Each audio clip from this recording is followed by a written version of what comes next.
감사합니다. 고난주간을 시작하는 종료주일에 주님의 고난과 또 고난으로 따른 우리가 받은 은혜를 또 생각하게 하는 귀한 찬양, 하나님께 영광이 되고 우리 모두 큰 은혜가 될 줄로 믿습니다. 사야시 목사님께서 읽어주신 누가복음 19장 28절에서 40절 말씀, 예수님의 마지막 예루살렘 입성, 예수님의 마지막 예루살렘 입성이라는 제목으로 오늘 말씀의 은혜를 나누고자 합니다. 말씀드렸던 대로 오늘은 고난주간 첫째 날 종료주일입니다. 고난주간이 시작되는 것이죠. 예수님께서 마지막으로 예루살렘 입성하실 때 그 많은 무리가 종려가지 나무를 들고 호산나를 외쳤습니다. 우리를 구원하소서, 이제 우리를 구원하소서. 예수님을 구원자로 영접했던 것입니다. 그날을 기념해서 종려주일이라고 이렇게 부릅니다. 고난주간이라는 것은 엄밀하게는 예수님께서 십자가에 달려 돌아가신 금요일까지를 의미하지만 부활절을 준비하는 사순절이 그 다음날 토요일날 맞춰지죠. 그리고 그 다음날이 부활절입니다. 그러니까 진정한 의미의 고난주간은 부활절이 맞춰질 때까지 고난주간이라고 할 수가 있는 것입니다. 저희 평강제일교회에서는 수십 년 동안 이 고난주간을 맞이할 때마다 월요일부터 금요일까지 고난주간 특별 대성회를 개최해 왔습니다. 신앙적 의미에서 보면 사순절에 그러한 그 수고를 마무리하고 또 예수 그리스도의 십자가의 고난에 동참하고 더 나아가 부활을 준비하는 의미가 있다고 하겠습니다. 그런 면에서 또 내일부터 시작되는 고난주간 특별성에 한 분도 빠짐없이 참석하시는 신앙의 역사 있기를 먼저는 주님의 이름으로 축원합니다. 오늘 종료주일은 겉으로는 고난주간처럼 보이지 않습니다. 왜냐하면 고난이라고 하기에는 예루살렘 거민들의 환대, 또 예루살렘의 그 유월절을 지키기에 모였던 많은 무리들의 그 환대 속에서 예수님이 그 입성하신 것 같지만 우리가 보지 못하는 예수님의 고난이 시작된 하루였던 것입니다. 그것은 바로 오늘 종료주일을 통해서 호산나 다윗의 자손이여 외쳤던 그 예루살렘에 모였던 무리들이 일주일도 되지 않아서 예수님을 배반했습니다. 그리고 주님을 십자가에 못 박으라고 외치는 모습을 주님은 영안으로 바라보시면서 입성하셨기 때문입니다. 엄청난 환대 속에서 주님은 마음이 상하셨다고 오늘 목사님 말씀하셨어요. 상한 마음. 그렇다면 오늘 마지막 예루살렘 입성 종료주일인데 이 날의 의미가 무엇인가, 구속사적 의미는 무엇인가 하는 것입니다. 예수님은 어떤 분으로 입성하셨는가? 첫 번째로 유대인의 왕으로서 입성입니다. 유대인의 왕으로서 입성.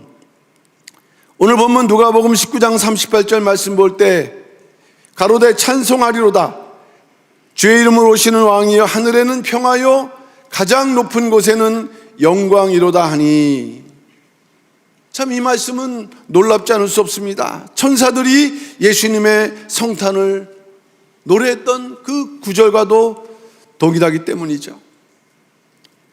예루살렘의 마지막으로 입성하실 때 제자들이 외쳤던 외침이었습니다. 성경에서는 자세히 기록되어 있지 않지만 이 제자들은 아마도 12제자를 비롯한 또 주님을 따랐던 또 주님을 인정했던 많은 사람들로 보이는데 드디어 그들은 주님이 왕으로서 예루살렘에 입성하신다고 외쳤던 것입니다. 그들은 예수님을 왕으로 대접하기 위해서 여러 가지 준비를 했는데 첫째는 나귀 새끼를 준비했습니다. 그리고 그 위에 자기들의 겉옷을 걸쳐 놓았다고 누가복음 19장 35절은 말씀하고 있습니다. 둘째는 예수님 가시는 길에도 자기의 겉옷을 펴놓았다고 누가복음 19장 36절은 말씀합니다. 그리고 셋째는 큰 소리로 하나님을 찬양했어요. 만왕의 왕, 만왕의 왕. 누가복음 19장 38절 말씀입니다. 넷째는 주님께서 분명히 왕으로 오시는 분임을 분명하게 증거를 했습니다. 이에 대해서 바리새인들은 예수님으로 하여금 제자들을 책망하라 이렇게 했습니다. 그러나 예수님께서는 도리어 만일 이 사람들이 잠잠하면 돌들이 소리 지르리라. 돌들이. 이것은 무엇을 말씀합니까? 예수님도 이 제자들이 외치는 것을 인정하셨던 것이에요. 또 증거하게 하셨습니다. 당신이 유대인의 왕임을 나타내신 것입니다. 이러한 제자들의 행동과 외침은 이제 거기에 머물러 있지 않고 더 퍼져나가서 마태복음을 볼 때는 다른 무리들의 반응까지 기록을 하고 있는데, 그들은 예수님을 영접하는 위치에서 호산나를 외쳤고, 또 한편의 무리는 반대로 이 외침을 듣고 소동했다고 마태복음 21장 9절은 기록을 하고 있어요. 앞에서 가고 뒤에서 따르는 무리가 소리질러 가로되 호산나 다윗의 자손이여 찬송하리로다. 주의 이름으로 오시는 이여 가장 높은 곳에서 호산나 하더라. 마태는 누구와 다르게 무리라고 기록을 했는데, 이들은 왕으로 증거했던 제자들과는 구별되는 것처럼 보이지만, 그러나 그래도 제자들 같은 마음으로, 그 믿음으로 호산나 다윗의 자손이라고 외쳤는데, 이것은 바로 메시아이면서 왕이심을 고백했던 것입니다. 말씀드렸던 대로 호산나는 우리를 구원하소서, 이제 구원하소서라는 그런 의미입니다. 다윗의 자손으로 오신다는 그 구약 성경이 예언한 그분이 바로 예수님 당신이다. 우리를 구원하소서, 구원자라는. 근데 그분은 바로 왕이시란 것을 이제는 목소리 높여서 외쳤던 것입니다. 이제까지 볼 때 예수님 스스로가 공생의 3년 내내 당신의 정체를 밝히 드러내지 않으셨어요. 온전한 믿음이 전제되지 않는 가운데서는 오히려 당신의 존재가 드러남으로 하나님의 뜻이 방해받을 것을 우려하셨기 때문입니다. 그러나 반대로 그 때라 할지라도 알아보고 온전한 믿음을 발견하실 때는 거침없이 정확하게 당신이 어떤 존재임을 분명하게 말씀해 주셨습니다. 요한복음 4장 25절 26절이 말씀하고 있죠. 여자가 가로되 메시아 곧 그리스도라 하는 이가 오실 줄을 내가 아노니 그가 오시면 모든 것을 우리에게 고하리이다. 예수께서 뭐라고 말씀하셨습니까? 예수께서 이르시되 내게 말하는 내가 그러라. 흔치 않는 구절이에요. 그것도 이방인 사마리아 여자에게 하셨던 말씀입니다. 또한 베드로에게도 말씀하셨죠. 가이사라 빌립보 지방에서 베드로가 은혜를 받아서 성령의 도우심을 따라 주는 그리스도시여 살아계신 하나님의 아들이시니다 라는 고백을 했습니다. 이 고백을 듣고 예수님께서 뭐라고 말씀하셨습니까? 자신을 어떻게 소개를 하셨어요? 천국 열쇠를 주시는 분.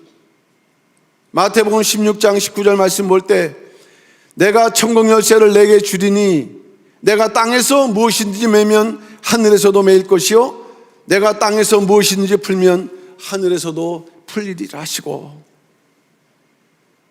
그저 우리의 선생인 줄 알았더니 이러한 믿음의 고백을 할 때 모든 만물의 근원자이시다라는 그 말씀하신 거예요. 공생의 마지막 때는 이방인의 대표라고 할 수도 있고 할 수도 없지만 이 빌라도가 예수님께 물어봤습니다. 요한복음 18장 37절 빌라도가 가로되 그러면 내가 왕이 아니냐? 내가 왕이 아니냐? 예수님께서 뭐라고 말씀하셨습니까? 예수께서 대답하시되 내 말과 같이 내가 왕이니라. 그러면 예수님께서 십자가 달려 돌아가실 때만 왕이셨을까요? 오실 때 왕이셨고 오시기 전부터 왕이셨는데, 이제 종려주의를 맞이해서 시작된 고난주간에 드디어 자신이 왕이심을 밝히실 뿐만 아니라 공개적으로 만천하에 선포하시고 왕으로 정식적으로 일주일간 역사하신 것이 바로 고난주간이에요. 그러므로 우리가 종려주의를 맞는다는 거 오늘이죠. 또 오늘부터 우리가 일주일 동안 고난주간을 지킨다는 그 의미는 과연 무엇인가? 믿음으로 우리가 예루살렘 2000년 전 예루살렘에 갔을 때 나귀 새끼를 타고 오시는 예수님을 우리가 영접하는, 온전히 영접하시는 그 마음가짐, 그 자세는 무엇인가 하는 것입니다. 우리도 예수님을 우리의 왕으로 인정해야 되는데 어떤 것이 예수님을 왕으로 인정하는 것인가? 요한복음 18장 37절에 답이 있습니다. 빌라도가 가로되 그러면 내가 왕이 아니냐? 예수께서 대답하시되 내 말과 같이 내가 왕이니라. 내가 이를 위하여 났으며 이를 위하여 세상에 왔나니 곧 진리에 대하여 증거하려 함이로다. 무릇 진리에 속한 자는 내 소리를 듣느니라 이를 하신대. 이렇게 말씀했어요. 왕으로 인정하는 그 길, 진리에 속해서 주님의 소리를 듣는 길이라고 말씀하신 것이죠. 말씀을 듣는 자, 이 귀로 듣는 것일까요? 귀로 듣지만 순종하지 않는 사람도 있어요. 호산나 다윗의 자손을 외쳤지만 일주일도 못해서 예수님을 배신하는 사람도 있었다는 것입니다. 말씀을 듣는다는 것은 어떤 의미냐? 예수님을 진정으로 왕으로 모시는 우리가 그의 그 백성이 된다는 것은 어떠한 방법이냐? 베드로전서 1장 22절 너희가 진리를 순종함으로 너희의 영혼을 깨끗하게 하여 거짓이 없이 형제 사랑하게 이르렀으니 마음으로 뜨겁게 피차 사랑하라. 주님을 왕으로 인정한 백성들은 들을 뿐만 아니라 그에 따르는 그러한 거룩함과 더불어서 행동을 해야 된다. 마음으로 뜨겁게 피차 사랑하라. 교회를 위한다는 명분으로 살아가지만, 교회를 위해서 살아간다 하지만 오히려 미움이 있습니다. 불평이 끊이지 않아요. 또 오히려 공격하는 행위를 통해서 교회의 질서를 흔들 수도 있습니다. 그것은 진리가 없는 행위예요.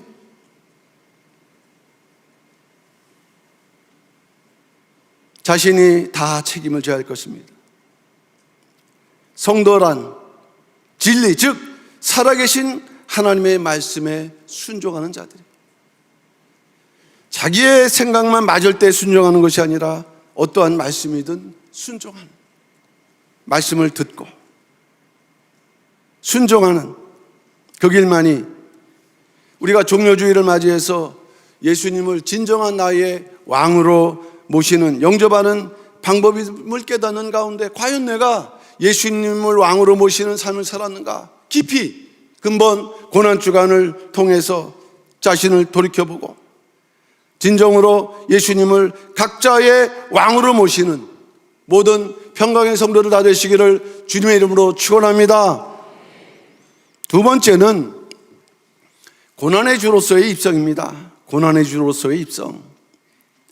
누가복음 9장 51절 말씀 보니까 예수께서 승천하실 기약이 차감해 예루살렘을 향하여 올라가기로 굳게 결심하시고.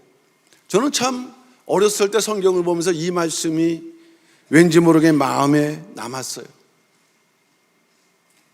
다 하실 텐데, 하나님이신데 예루살렘 올라가실 것을 굳게 결심하시고 어떤 결심일까? 어떤 마음일까? 예수께서 승천하실 기약이 차간다고 할 때 이것은 예수님의 고난과 죽음, 그리고 부활, 승천, 일련의 그러한 모든 사건들을 포함한 그 기약, 약속입니다. 하나님께서 정해주신 그 섭리. 주님은 그것을 실행하지 않으면 안 돼요. 이미 하나님께 정해 놓으셨기 때문에. 그런데 그것을 실행하기에 너무나도 마음이 무겁습니다. 여건이 녹록지가 않아요. 그러므로 예수님께서는 마지막 예루살렘 그 향하는 발걸음에 굳은 결심. 그것은 하나님이시면서도 사람이신 예수님께서 육신으로 계시는 동안 감당하지 못한 이 고난의 여정을 살아오셨는데 더 힘든 고난이 눈에 보이시기 때문이에요.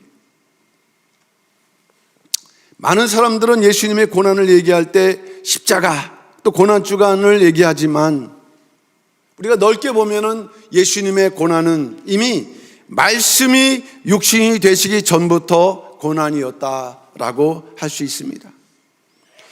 빌립보서 2장 6절 7절이 기록하죠. 그는 근본 하나님의 본체시나 하나님과 동등됨을 취할 것으로 여기지 아니하시고, 하나님의 본체신데 동등됨을 취할 것으로 여기지 아니하시고 낮추시되, 잠깐 낮아지신 게 아니라 종의 형체를 가지셨다.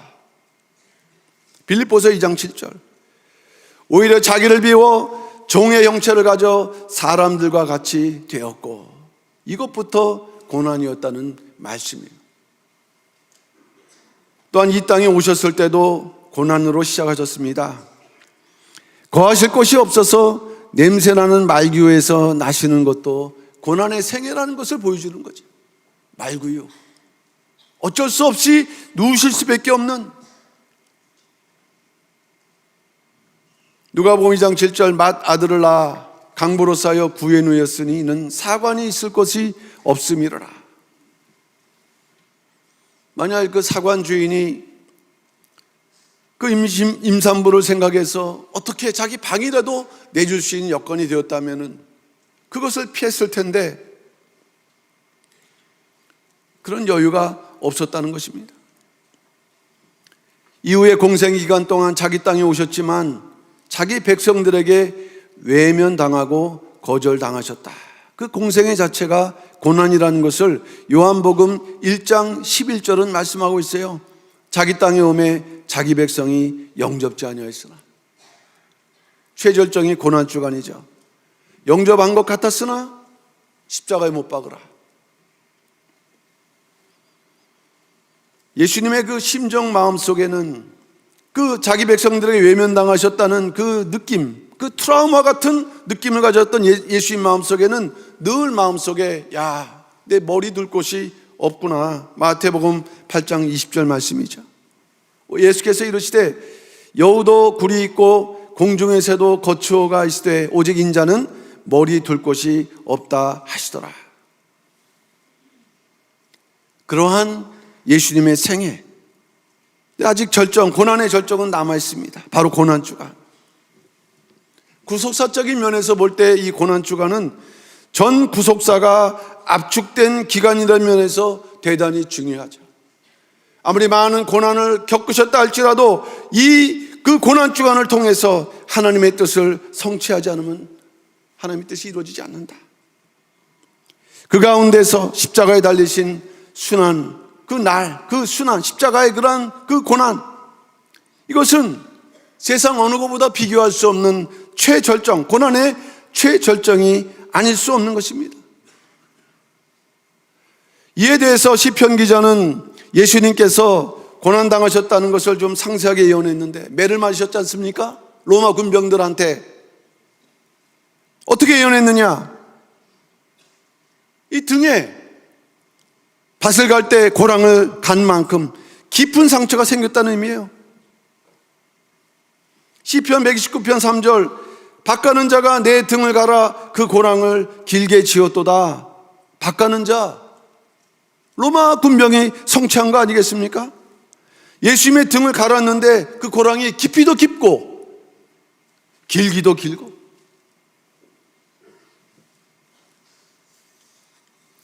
이사야 선지자는 매맞는 모습을 더욱 자세하게 예언했습니다. 이사야 50장 6절, 나를 때리는 자들에게 내 등을 맡기며 나의 수염을 뽑는 자들에게 나의 뺨을 맡기며 수욕과 침뱉음을 피하려고 내 얼굴을 가리우지 아니하였느니라. 이게 그래도 우리가 예수님의 고난을 성경을 통해서 살펴보는 그런 예언적 말씀들이에요. 그러면 왜 이러한 고난을 당하셔야 되는가? 하나님의 아들이 오늘 본문처럼 유대인의 왕이자 만왕의 왕이신 예수께서 이 땅에 오셨는데 왜 이러한 고난을 당하셔야 했는가 하는 그 영적 이유입니다. 그것은 바로 우리의 허물과 죄악을 해결할 때, 우리의 허물과 죄악을 해결할 때 누군가는 대신 지시고 대속하지 않으면 안 되는 하나님의 그 섭리 때문이에요. 이사야서 53장 5절 말씀, 그가 찔림은 우리의 허물을 인하며 그가 상함은 우리의 죄악을 인함이라. 그가 징계를 받음으로 우리가 평화를 누리고 그가 채찍을 맞음으로 우리가 나음을 입었도다. 우리는 평화를 누리는 것, 우리가 나음을 얻는 거에만 관심을 갖고 있어요. 보이지 않는 가운데에서 채찍을 맞고 상함을 당하고 징계를 받고 또 채찍을 맞고, 왜? 대속, 하나님의 구원의 방법이에요. 누군가 우리의 죄악을 대신 담당하고 우리의 죄악을 누군가에게 전가해서 그가 해결하고 가야 되는 이 구원의 방법, 오직 이 세상의 많은 종교 가운데 우리 성경적이고 기독교적인 구원의 방법, 이사야서 53장 6절 말씀이죠. 우리는 다 양 같아서 그릇 행하여 각기 제 길로 갔거늘 여호와께서는 우리 무리의 죄악을 그에게 담당시키셨도다. 저나 여러분의 이제까지의 죄, 또 앞으로 우리가 죄를 질 수도 있어요. 믿음으로 우리가 그 모든 일을 해결할 때 그 모든 죄가 주님께서 이미 담당하셨다. 이러한 구원의 방법, 유일한 구원의, 죄악을 해결하는 유일한 방법, 그래서 구원의 문이 열리는 유일한 구원의 방법. 유대인의 왕이시지만 이 구원의 길을 여시기 위해서 고난의 주로 입성하셨다. 이게 오늘이에요. 2000년 전 오늘. 왕이시지만 고난의 주로서 입성을 선포하신 것입니다. 마태복음 21장 4절 5절, 이는 선지자로 하신 말씀을 이루려 하심이라. 일렀을 때 시온 딸에게 이르기를 내 왕이 내게 임하나니 그는 겸손하여 낙이 곧 멍에 매는 짐승의 새끼를 탔도다 하라 하였느니라. 근사하게 말 타고 오실 수 있어요. 그러나 수백 년 전에 예언이 돼 있고 그 예언대로 성취하자니 나귀도 아니고 나귀 새끼. 얼마나 사람들이 이해하고 의아해하고 조롱했을까요? 어미나귀가 멀쩡히 있는데 처음 그 나귀 새끼 뒤뚱뒤뚱 거리면서 타고 오는 모습은 영광의 모습이 아니에요. 사실은 하나님께서 정하신 대로 이루시기 위해서 권력과 능력으로 은혜를 베풀면서 마치 물에 빠져 있는 자들을 건져내주는 구원자가 아니라 이 구원받을 자들의 모든 죄악을 유월절 어린 양처럼 자기가 다 짊어지고 가시는 방법으로 인류를 구원하시기 위해 겸손하게 나귀 새끼를 타고 예루살렘에 입성하신 고난의 주. 이 참으로 생각하면서 우리가 감사하지 않을 수 없다. 그렇다면 우리는 2000년 전으로 거슬러 올라갔을 때 고난의 주라 하신다면 어떻게 영접해야 되는가? 우리도 주님께서 걸어가신 고난의 자취를 따라가야 한다는 것이 성경의 말씀이에요. 베드로전서 2장 21절 말씀이죠. 이를 위하여 너희가 부르심을 입었으니 그리스도도 너희를 위하여 고난을 받으사 너희에게 본을 끼쳐 그 자취를 따라오게 하려 하셨느니라. 하나님의 큰 그림입니다. 주님만 따라가신 게 아니라 믿는 자들도 따라가야 된다. 낙오돼서는 안 된다. 고난주간뿐만 아니라 주님의 전생애가 고난의 과정이었던 것처럼 우리도 생활 가운데에서 이런 자취를 가야 되다 보니 때때로 고난 당할 때 적어도 불평하지 말자. 하나님께서 뭔가 우리에게 원하시는 뜻이 있다. 내가 잘못했든 하나님의 거룩한 섭리가 있든 이 불평 속에는 하나님의 그 뜻과 섭리가 있다는 그 믿음을 가지고 묵묵히 받아들이면서 주님 걸어가신 이 고난 자치, 특별히 일주일 고난 주간을 우리가 어떻게 보낼 것인가, 주님의 고난의 자체를 더듬어 따라가는 그러한 성도가 되어야 될 줄로 믿습니다. 이런 의미에서 우리가 할 수 있는 일은 없어요. 그저 정해놓으신 대로 고난주간 특별성에 나와서 먼저 말씀을 통해서 주님의 고난의 자취를 우리가 따라가야 됩니다. 말씀 안에서. 그리고 마음적으로 우리가 이제 결심을 해야 되는 거예요. 그러게 그만큼 이 고난주간 특별성회가 중요하다. 근본 고난주간 특별성회를 통해서 주님을 유대인의 왕뿐만 아니라 진정한 고난의 주로 영접하시는 모든 평강의 성도들 다 되시기를 주님의 이름으로 축원합니다. 마지막 세 번째는 구속사의 성취자로 입성하셨습니다. 구속사의 성취자. 요한복음 19장 30절, 예수께서 신포도주를 받으신 후 가라사대 다 이루었도다 하시고 머리를 숙이시고 영원히 돌아가시니라. 또 이 말씀을 우리 입장에 생각해 보게 되면은 예수님 머릿속에 이것도 해야 되고 저것도 해야 되고 1단계, 2단계, 3단계, 저도 그렇지 않습니까? 계획을 가졌을 때 이거 해결했으니까 다음 계획을 위해서 누구를 만나야 되고 그에게 어떤 식으로 얘기를 해야 되고 이런 계획을 하거든요. 뭔가 이 말씀을 할 때까지 예수님이 하셔야 되는 그러한 그 과정이 예정되어 있었던 거예요. 이 말씀은 십자가 달리신 후 6번째 하신 말씀이죠. 다 이루었도다. 하나라도 빠진데 어떻게 이 말씀을 하실 수 있을까요? 다 이루셨기 때문에 말씀하신 것이죠. 왕으로 고난의 주로 오셔서 결국에는 구속사의 성취를 이루셨다. 성경에는 3대 구속사의 3대 완성이 있습니다. 첫째로 천지 창조의 완성이죠. 창세기 2장 1절, 천지와 만물이 다 이루니라. 두 번째는 십자가 구속의 완성입니다. 오늘 요한복음 19장 30절, 다 이루었도다. 십자가를 통해서 인간 구원의 그 길, 온전히 완성한 길을 말씀하신 것입니다.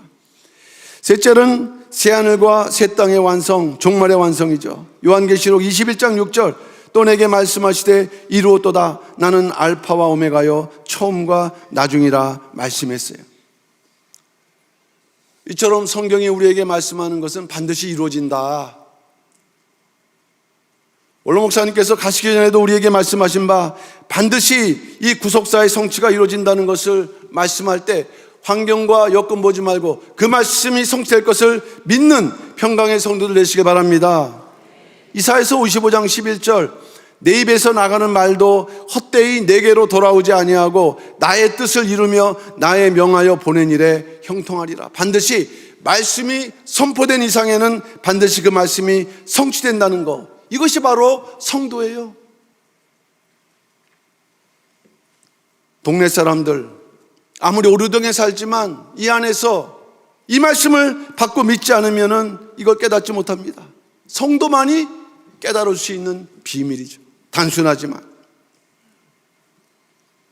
어떻게 구속자를 성취하셨는가, 그것을 증거하셨는가, 우린 두 가지로 간략하게 볼 수 있어요. 첫째는 십자가상에서 7말씀을 선포하심으로, 잘 아시는 대로 7이라는 수는 완전수죠. 십자가상에서 7말씀을 선포하셨다는 것은 예수님 구원 경륜이 완전함을 나타내는 것이에요. 원로 목사님께서는 늘 고난주간 말씀하실 때 하나님께서는 이 십자가상에서 읽은 말씀을 그렇게 간절히 바라셨다. 왜 그럴까요? 이 말씀에는 단지 7번 말씀했다는 그런 의미가 있지 않습니다. 이 말씀 속에 담겨져 있는 그 구속 경륜들이 다 이루어지는 순간이에요. 첫째는 용서의 기도를 말씀하셨죠. 누가복음 23장 34절 예수께서 가라사대 아버지여 저희를 사하여 주옵소서 자기 하는 것을 알지 못함이니이다 하시더라. 두 번째는 낙원의 약속을 말씀하셨습니다. 누가복음 23장 43절 예수께서 이르시되 내가 진실로 내게 이르노니 오늘 내가 나와 함께 낙원에 있으리라 하시니라. 세 번째는 모친을 위로하는 말씀하셨어요. 요한복음 19장 26절 말씀이죠. 예수께서 그 모친과 사랑하시는 제자가 곁에 섰는 것을 보시고 그 모친께 말씀하시되 여자여 보소서 아들이니이다 하시고. 어떤 사람은 야 예수님 참 가실 때 버릇이 없으시다. 아닙니다. 여자의 후손의 성취. 요한복음 19장 27절 또 그 제자에게 이르시되 보라 내 어머니라 하신데 그때부터 그 제자가 자기 집에 모시니라. 네 번째는 엘리엘리 라마 사박단이라고 외치었습니다. 마태복음 27장 46절 제9시즈음에 예수께서 크게 소리질러 가라사대 엘리엘리 라마 사박단이 하시니 이는 곧 나의 하나님 나의 하나님 어찌하여 나를 버리셨나이까 하는 뜻이라. 다섯 번째는 목마르다. 그저 육신의 갈증을 말씀하신 게 아닙니다. 요한복음 19장 28절 이에 예수께서 모든 일이 이미 이룬 줄 아시고 성경으로 응하게 하려 하사 가라사대 내가 목마르다 하시니. 여섯 번째 다 이루었다고 말씀하셨습니다. 요한복음 19장 30절 아까 읽었죠. 마지막 일곱 번째는 예수님의 영혼을 아버지께 부탁하는 말씀하셨어요. 누가복음 23장 43절 예수께서 큰 소리로 불러 가라사대 아버지여 내 영혼을 아버지 손에 부탁하나이다 하고 이 말씀하신 후 운명하시니라. 6시간 동안 딱 7번 말씀하시고 6시간 동안 오전에 3번 오후에 4번 그 횟수에 있지 않습니다. 7번 말씀 하나하나 살펴볼 때 인간 구원에 필요한 모든 조건을 충족하는 말씀 성취. 또한 예수님께서는 7번 예루살렘에 올라가심으로 구원사역의 성취를 보여주셨어요. 첫 번째는 나은 지 8일 만에 할례를 받기 위해 올라가셨다고 누가복음 2장 22절 말씀했습니다. 두 번째는 12살 되었을 때 올라가셨다고 누가복음 2장 41절 52절 말씀했습니다. 세 번째는 공생의 첫 유월절 올라가셨습니다. 요한복음 2장 13절 이때 성전에서 장사하는 자들을 다 내쫓으셨죠. 네 번째는 공생의 두 번째 유월절 올라가셨는데 요한복음 5장 1절이죠. 이때는 안진뱅이를 고치고 38년 된 병자를 고치셨습니다. 다섯 번째는 장막절 즉 초막절에 올라가셨습니다. 요한복음 7장 10절 육신의 동생들의 불신으로 인해서 그날에 가지 못하시고 며칠 뒤에 올라가셨습니다. 여섯 번째는 수전절에 올라가셨습니다. 요한복음 10장 22절 23절 수전절은 성전을 수리하는 명절로서 이때가 겨울이라고 성경은 기록하는데 아마 예수님 대단히 추우셨던 것을 고생하셨던 것을 암시하는 듯합니다. 마지막 7번째는 왕으로서 고난주로서 구속사의 그 성취자로서 입성하셨다고 오늘 본문은 말씀하고 있는 것입니다. 내용을 볼 때 예수님은 성도, 인간의 입장에서 명절 지키셨어요. 마지막 입성에는 명절의 주인으로서 입성하시고 구속사의 성취를 선포하셨습니다.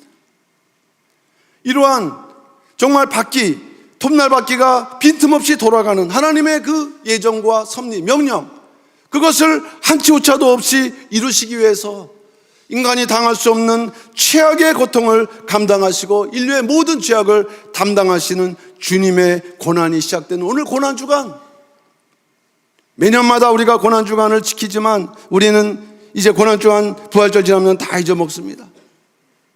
그러나 고난주간을 회복할 때 다시 한번 우리 이 신앙이 새롭게 된다는 것을 깨달으시는 가운데 진정으로 내일부터 시작되는 고난주간 특별성에 하나님께서 우리에게 주신 기회이자 선물이라는 그러한 믿음을 가지고, 아니 주님도 십자가에 직접 달려 돌아가셨어요. 누구 제자시키지도 않으셨어요.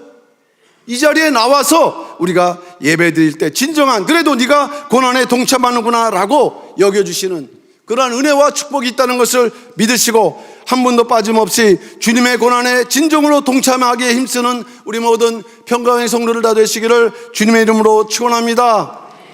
결론적으로 말씀드립니다. 예수 그리스도의 십자가의 은혜를 내가 입었다라고 조금이라도 우리가 그 생각하는 그러한 성도라 한다면 고난주간만큼 정말 우리를 위해서 최악의 상황에 낮아지신 예수님께 은혜를 보답하는 그 마음의 자세로 하나님의 명령에 순종하면서도 주님의 십자가를 짊어지고 또 나의 십자가를 짊어지고 가면서도 부활의 영광에 동참하는 내가 되고 우리 가족이 되고 우리 교회가 되고 더 나아가 이 나라 민족이 되기 위해서 우리 수가 적은 것 같지만 결단하고 각오할 때 반드시 우리를 통해서 부활의 영광, 이 나라 민족의 그 부활의 영광을 환하게 비추실 거라는 믿음으로 한 분도 빠짐없이 주님의 고난에 동참하시는 우리 모든 평강의 성도들 다 되시기를 주님의 이름으로 축원합니다. 기도하겠습니다.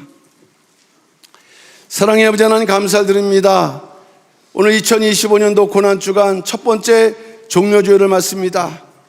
유대인의 왕이시지만 고난의 주이시고 예정하신 이 구속 섭리를 이루시는 주님의 발걸음을 깊이 헤아릴 수 있는 우리 모든 평강의 성도를 다 될 수 있도록 역사하시고 인도하여 주시옵소서.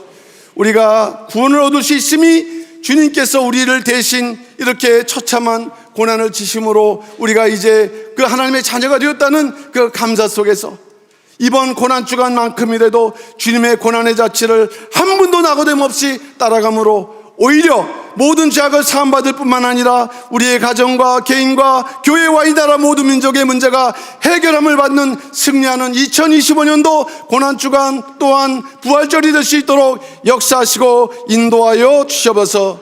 예수님 이름 받들어 감사 기도 올려옵나이다. 아멘. 오늘 제가 설교한 내용 가운데에서 예수님께서 7번 예루살렘에 올라가셨다 말씀드렸습니다. 그 첫 번째 올라가신 것이 나은 지 8일 만에 올라가셨다고 했는데 그 결례대로 40일 만에 올라가셨다 이렇게 말씀을 좀 이해하시면 되시겠습니다.